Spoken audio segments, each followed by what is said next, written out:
పేదవాడి కోపం పెదవికి చేటు అనేటటువంటి పరిస్థితి ఇప్పుడు రాబోతుంది. తమ పేదరికం మీద ఆగ్రహంతో పక్కదారి పట్టినటువంటి వాళ్ళే ఇప్పుడు గంజాయి, డ్రగ్స్ లాంటి వ్యాపారాల్లో పార్టిసిపేట్ చేస్తున్న వాళ్ళు.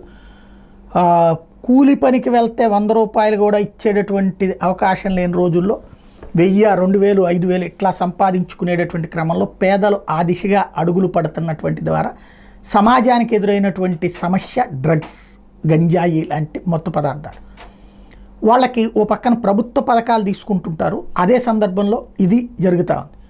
ఇప్పుడు ఇలా పట్టుబడేవాళ్ళు పేదవాళ్ళైనా పెద్దవాళ్ళైనా వాళ్ళకి సంబంధించినటువంటి రేషన్ కట్ చేయాలన్నటువంటి ఒక కీలకమైనటువంటి నిర్ణయం తీసుకున్నారు. అలాగే సంక్షేమ పథకాలన్నీ వాళ్ళకి కట్ చేయాలన్నటువంటి కీలకమైనటువంటి నిర్ణయం తీసుకున్నారు.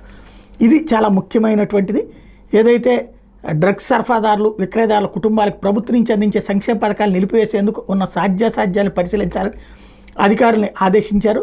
ఈ నిర్ణయం వల్ల గంజాయి, మాదక ద్రవ్యాల విక్రయదారుల కుటుంబాలే వాళ్ళని కట్టడి చేసేందుకు అవకాశం ఉంటుందన్నటువంటిది తాజాగా మంత్రివర్గ ఉపసంఘం ఆలోచన.